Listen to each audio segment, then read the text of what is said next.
So what this is about is looking at the various different phases in the project from a community development perspective. Okay, so how do you identify a project? In community development, in business, usually people will see a business opportunity, or they'll see a product that they want to develop. In community development, what's more likely to happen is that government policy will change, or something will happen that funding is made available to deliver particular types of projects, or policy changes to make it possible for community groups to do things maybe they wouldn't have otherwise done. So this is happening the whole time. So you as a community group might become aware of changing government policy in the area that you're interested in, whether it's youth work. And what you do then is you develop a project to respond to that, either because you know there's funding coming, or you know that you have the capacity to do this in a way that you wouldn't have when policy was different. Another thing that can happen is that local leaders or people can emerge from the community with a real commitment to developing projects. And oftentimes this can happen, it can happen particularly in areas that are maybe even particularly disadvantaged. Oftentimes you have a much better chance of a project being successful if somebody from within the community decides that they want something to change.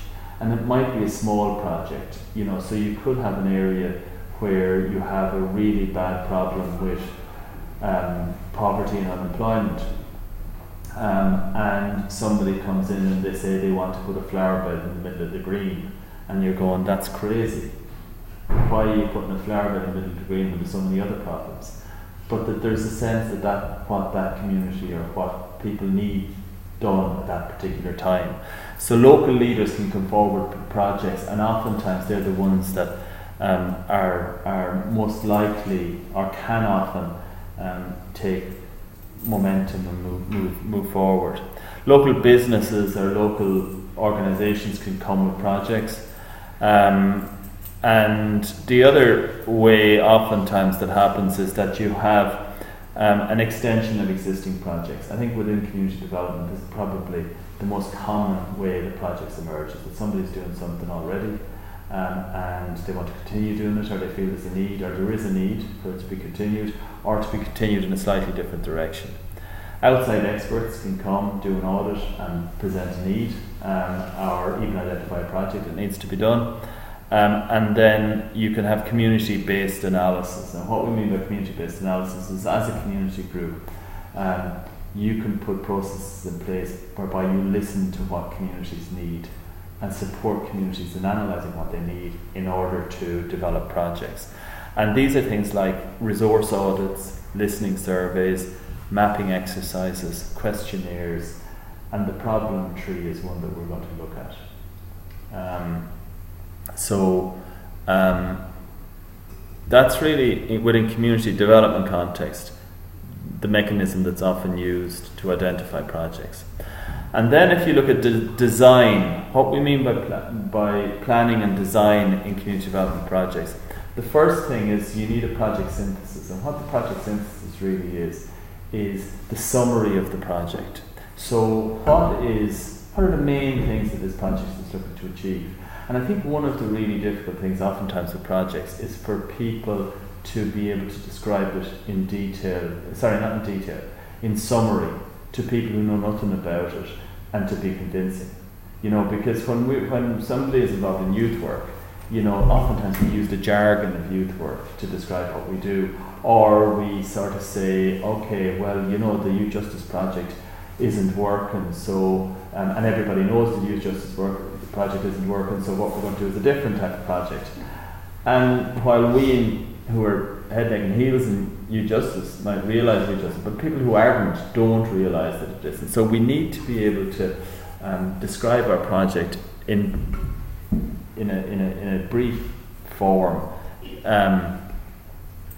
so that people can understand it.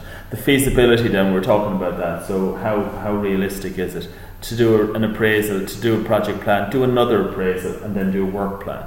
So that's the type of thing. So an overall project plan is basically, and we'll look at that, the type of project plan that we will do is as a logical framework. That's what the type of plan, and that's the type of plan that's oftentimes developed nowadays. It's been around for 20, 30, 40 years nearly at this stage. And then the work plan is the Gantt chart. So as part of your project here, you're going to do a project plan, you're going to do a work plan, you're going to do a logical framework, and you're going to do a Gantt chart. Has anybody come across this idea at the top, the SWOT analysis? Yeah? So strengths, weaknesses, opportunities, and threats.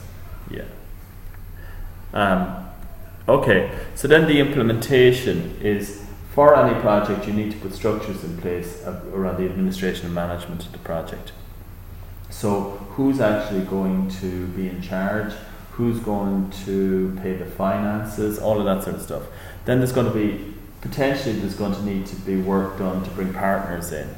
There might be fundraising or funding submission, and there needs to be appraisal or ongoing monitoring of the project. And that can be at different phases. So you need to be conscious that there is a structure in place that keeps an eye on how well the project is progressing. And then at the evaluation stage,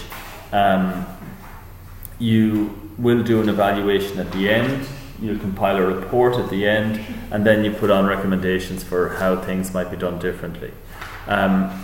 Most significant change, we'll do more about evaluation next year, but one of the techniques that we use in community work or youth community work, or we're beginning to use more, is this technique called most significant change, and we can look at that. Okay, so that's it.